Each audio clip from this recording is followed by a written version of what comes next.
Students class 10th mathematics chapter 1 quadratic equation हमारा continue है, chapter चल रहा है। एक्सरसाइज 1.3 हम स्टार्ट करेंगे। एक्सरसाइज स्टार्ट करने से पहले क्वेश्चन मैंने आपके सामने लिख दिया 2x4 minus 11x² plus 5 is equal to 0। अब स्टूडेंट्स आप लोगों ने 1.1 1.2 आपने पढ़ी, उसके अंदर आपने इक्वेशंस की टाइप्स पढ़ी, क्वाड्रेटिक इक्वेशन पढ़ी, उसकी फिर एक टाइप पढ़ी हमने, फिर हमने उसका सोल्यूशन पढ़ा, 3 उसके मेथड थे सॉल्व करने के। लेकिन उसमें अब इश्यू ये था कि आपकी क्वाड्रेटिक इक्वेशन स्टार्ट होती थी स्क्वायर से, लेकिन यहां पे आपके पास जो इक्वेशन स्टार्ट हो रही है वो उसकी पावर 2 से ज्यादा है, यानी आपके पास पावर 3 to 4 जो यूटिलाइज हो रही है। अब स्टूडेंट सबसे पहले इसका थोड़ा सा इंट्रोडक्शन आपको दे दूं कि हमारे पास जो एक्सपोनेंशियल फॉर्म्स होती हैं, एक्सपोनेंशियल फॉर्म या equation when increase from power 2 so reduce the power. तो हम उसकी जो पावर है उसको हम रिड्यूस करते हैं। अब रिड्यूस कैसे किया जा सकता है? अब x4 को रिड्यूस मींस ये नहीं कि हम इसको खत्म ही कर देंगे। रिड्यूस का मतलब ये है कि हम इसमें सपोजिशन करेंगे, हम इसमें एक वैल्यू ऐसी होगी कि जिसको हम सपोज करेंगे कम से कम। आपने इस चीज को एक्सप्लेन इस तरीके से और सॉल्व करने से पहले ये चीज अंडरस्टैंड कर लेनी है। हमारे पास कांस्टेंट उसी तरह 5 है, x² आ रहा है, यहां पर x4 आ रहा है। हमारे पास मिनिमम वैल्यू क्या है? वो x² है। मैक्सिमम वैल्यू हमारे पास x4 है। अब हम इसको सॉल्व करने से पहले ये करेंगे कि लेट सपोज, हम सपोज करेंगे कि x² is equals to y के हम सपोज कर लेंगे। अब स्टूडेंट्स जहां पे आपके पास x² y के इक्वल होगा तो डेफिनेटली अब हमने x4 की वैल्यू भी तो लगानी है। जहां पे x² y के इक्वल होगा तो x4 डेफिनेटली हमारा x² का स्क्वायर होता है, तो डेफिनेटली y का स्क्वायर, तो x4 हमारे पास y2 के बराबर होगा। तो ये वाली वैल्यू स्टूडेंट्स हम लगाते हैं अब इक्वेशन के अंदर, हमारे पास वो क्वाड्रेटिक इक्वेशन टाइप बन जाएगी। x4 की जगह y² then is the 2y², x² की जगह y then 11y plus 5 is equal to 0। अब स्टूडेंट्स आप देखें कि हमारे पास ये क्वाड्रेटिक इक्वेशन बन गई हमारे पास। अब इसको सॉल्व करना आसान हो गया हमारे पास। इसको बाय फैक्टराइजेशन मेथड से कर लेते हैं हम। फैक्टराइजेशन मेथड मैं यहां लिख देता हूं, by use factorization method. Factorization method में क्या होता है हमारे पास कि हम फर्स्ट टर्म को एंड वाली टर्म से मल्टीप्लाई करते हैं। अब फर्स्ट टर्म हमारी क्या है? 2y² is multiplied by 5, answer is the 10y²। इस 10y² के अब हम यहां पे फैक्टर्स बनाएंगे, जो टेबल्स हैं इसके। y is multiplied by 10y is equals to 10y², 2y is multiplied by 5y is equals to 10y²। 3 का टेबल भी नहीं इसके भी जाता, 4 का भी नहीं जाता, 5 जाएगा again. 5y is multiplied by 2y is equals to 10y²। अब स्टूडेंट्स हमने इन फैक्टर्स में से ऐसा पेयर उठाना है फैक्टर्स का कि जिसको प्लस या माइनस करें तो हमारे पास सेंट्रल वाली टर्म आ जाए। सेंट्रल वाली टर्म हमारी क्या है? -11y। अब हम ये देखेंगे कि इनमें से किन को प्लस माइनस किया जाए तो 11y आ जाता है। इससे तो पॉसिबल नहीं है 5 2 से। अगर हम इसको देखें y और 10y को, तो अगर हम 1y में 10y ऐड करें तो हमारे पास 11y आता है। लेकिन साइन का ध्यान ये रखना है कि हमने दोनों के साथ माइनस यूज करना है। आप स्टूडेंट्स इसको हम यूं लिखेंगे 2y² minus y minus 10y plus 5 is equal to 0। आप स्टूडेंट्स यहां पे गौर करें, दोनों के साइन सेम है तो दोनों प्लस हो जाएंगे, लेकिन साथ साइन माइनस का आएगा, -11 आ जाएगा हमारे पास। अब यहां पे हम पहला पेयर ये बना लेंगे 2y² माइनस y, इसमें से कॉमन लें y, अंदर हमारे पास रह जाएगा 2y, यहां से हमारे पास रहेगा 1, इन दोनों में से कॉमन लेते हैं हम 5, ये -5 कॉमन लेंगे तो 5 जब 10y से डिवाइड होगा तो हमारे पास 2y आएगा, और माइनस प्लस माइनस होगा, 5 से डिवाइड होगा तो 1 आ जाएगा, इज इक्वल टू 0। अब स्टूडेंट्स देखें दोनों में कॉमन क्या आ रहा है हमारे पास, 2y minus 1 into y minus 5 is equal to 0। अब स्टूडेंट्स ये हमारे पास आंसर आया 2y minus 1 into y minus 5। अब हमारा आंसर कंप्लीट नहीं हुआ अभी, अब हमने जो सपोजिशंस की थी यहां से y की वैल्यूज फाइंड करते हैं हम। तो स्टूडेंट्स 2y माइनस 1 आल्सो भी equal to 0, y minus 5 also भी इक्वल टू 0, यहां से 1 हम उधर शिफ्ट करेंगे, इज इक्वल टू 1, y की हमारे पास फर्स्ट वैल्यू आ जाएगी 1/2, यहां से स्टूडेंट्स y की वैल्यू आ जाएगी 5। अब हमारे पास यहां पे y की वैल्यू है 2y है, इन्हीं दोनों वैल्यूज को अब हम यूज करेंगे, क्योंकि यहां पे x स्क्वायर को हमने y के इक्वल सपोज किया हुआ है, तो डेफिनेटली x स्क्वायर को हम दोनों वैल्यूज के इक्वल रखेंगे। सबसे पहले अब हम एक साइड पे x square is equal to 1/2 रख लेते हैं, और दूसरी साइड पे x square is equal to 5 रख लेते हैं। अब स्टूडेंट्स हमने x की प्रॉपर वैल्यू लेनी है, तो यहां पे स्क्वायर है, यहां पे 1/2 है, यहां पे भी स्क्वायर है, इज इक्वल टू 5 है। तो अब हम इसका आंसर निकालने के लिए taking square root on both sides,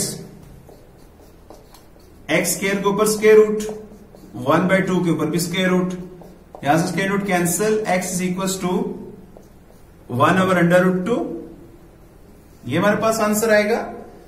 same students यहां पे भी हम taking square root on both sides, x square के ऊपर भी स्क्वायर रूट, 5 के ऊपर भी स्क्वायर रूट, स्क्वायर रूट से cancel, √5।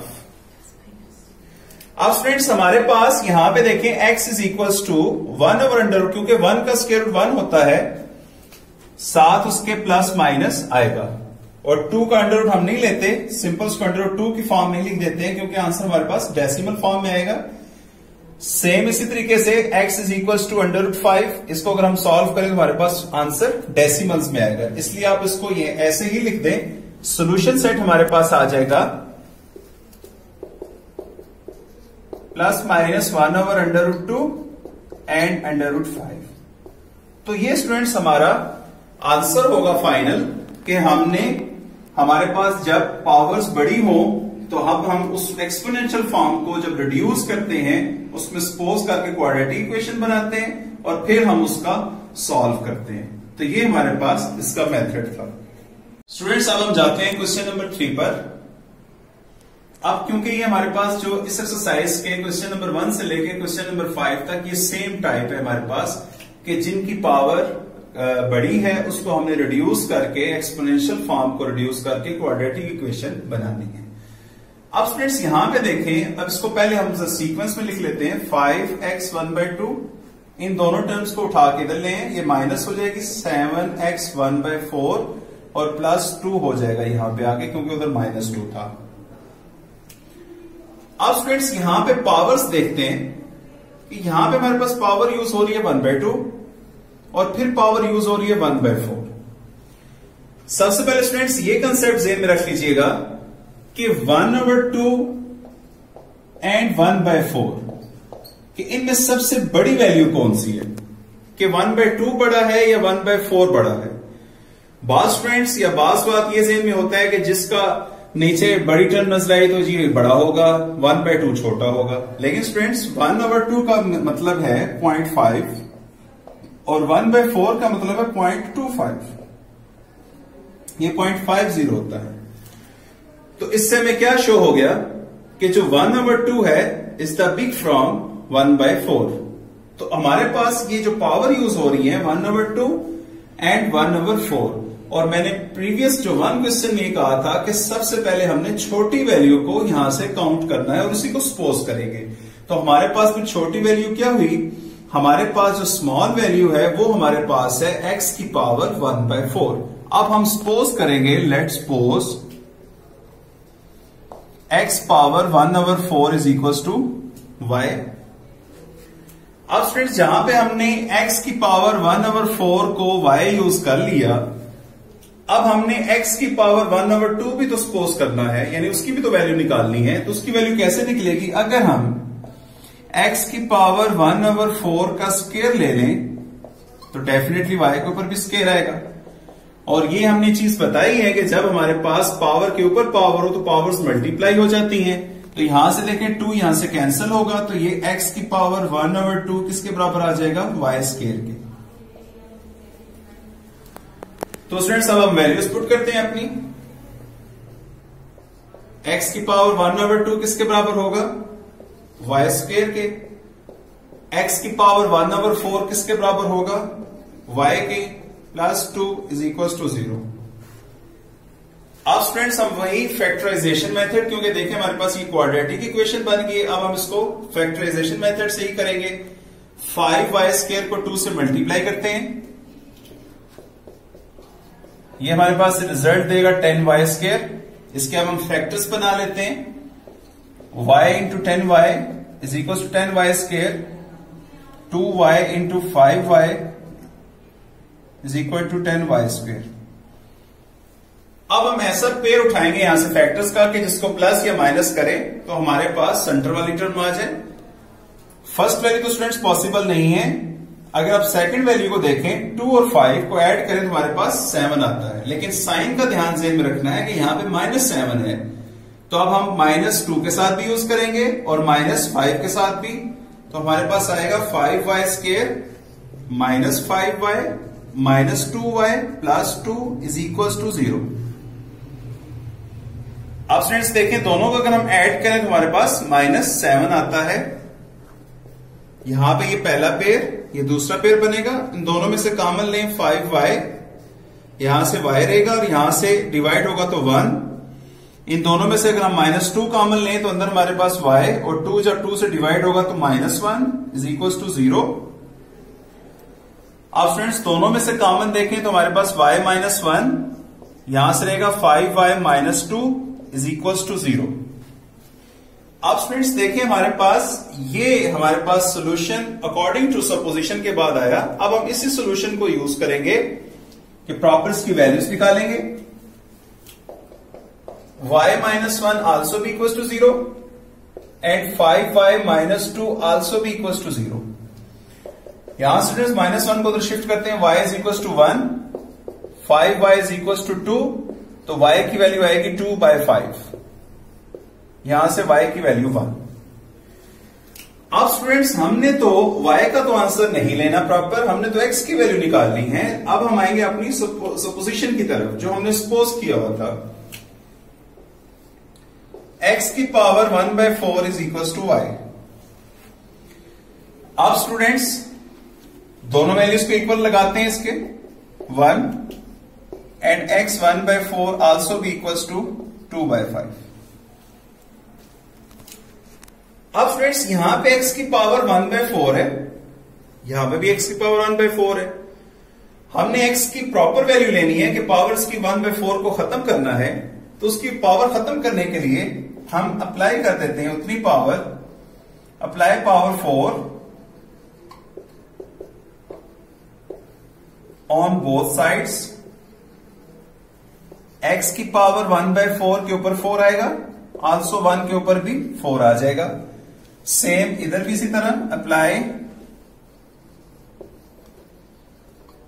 Power 4 on both sides. x 1/4 के ऊपर 4 और 2/5 के ऊपर भी 4 आ जाएगा हमारे पास। अब स्टूडेंट्स यहां से देखें 4 cancel, x is equal to 1 की पावर 4 का मतलब है कि 1 को अगर हम 4 टाइम्स मल्टीप्लाई करते जाए देन आंसर इज आल्सो 1। तो x का पहला आंसर क्या आ गया, 1 आ गया। सेम इसी तरह यहां से 4 कैंसिल, अब स्टूडेंट्स यहां 2 के ऊपर भी 4 आएगा, 5 के ऊपर भी 4 अप्लाई होगा। अब हम 2 की पावर 4 टाइम्स ले जाते हैं, तो ये हमारे पास स्टूडेंट्स आएगा 16। 2 की power 4 means 2 into 2 into 2 into 2, 2 2 4, 4 2 8, 8 2 16। इसी तरीके से स्टूडेंट्स 5 की पावर 4 को भी हम 5 को 4 टाइम्स मल्टीप्लाई करेंगे, 5 5 25, 25 को हम 5 से करें तो 125, और 125 को 5 से करें तो हमारे पास 625 आंसर आएगा। तो स्टूडेंट्स हमारे पास सॉल्यूशन सेट बन गया 1 and 16 over 625। तो स्टूडेंट्स ये हमारे पास आंसर आएगा। हमारे पास जब एक्सपोनेंशियल फॉर्म दी हो तो उसका रिजल्ट हमारे पास ये आ जाएगा उसको।